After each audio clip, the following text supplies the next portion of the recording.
Sa ibang balita mga kabrigada, iniuugnay ng Philippine Drug Enforcement Agency o PDEA ang Samgor Drug Syndicate sa isang sako ng hinihinalang shabu na natagpuan ng mga mangingisda sa baybayin ng Basco, Batanes kamakailan.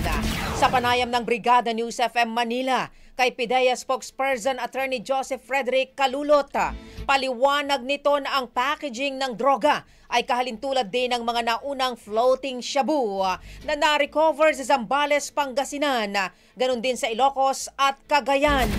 Pinaniniwalaan din anya na galing ito sa Golden Triangle na kilalang drug-producing region na hanggang o sa hangganan ng Myanmar, Thailand at Laos.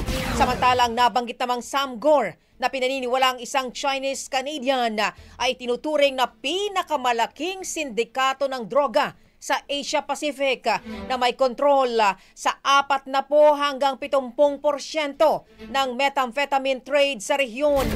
Dahil dito patuloy ang koordinasyon ng PDEA sa international counterparts upang masawata ang operasyon ng sindikato at maiwasan ang pagpasok ng ilegal na droga sa bansa sa pamamagitan ng karagatan. Galing po itong mga na-recover ho natin dyan ho sa Golden Triangle area. Ngayon kung tatanungin po ninyo saan ho yung Golden Triangle area na yan, ito po ay located doon sa boundaries ng Myanmar, Thailand and Laos. Doon ho yung mga production area ng shabu, yung tinatawag natin methamphetamine hydrochloride. Ngayon, ang involved po sa pagtapon po yan sa ating karagatan ay yung Samgor Multinational Drug Syndicate. Brigada Balita Nationwide. Brigada Balita Nationwide. Ang bahaging ito ay hatid sa atin ng Fast Relax. Tanggal ang sakit, ora mismo.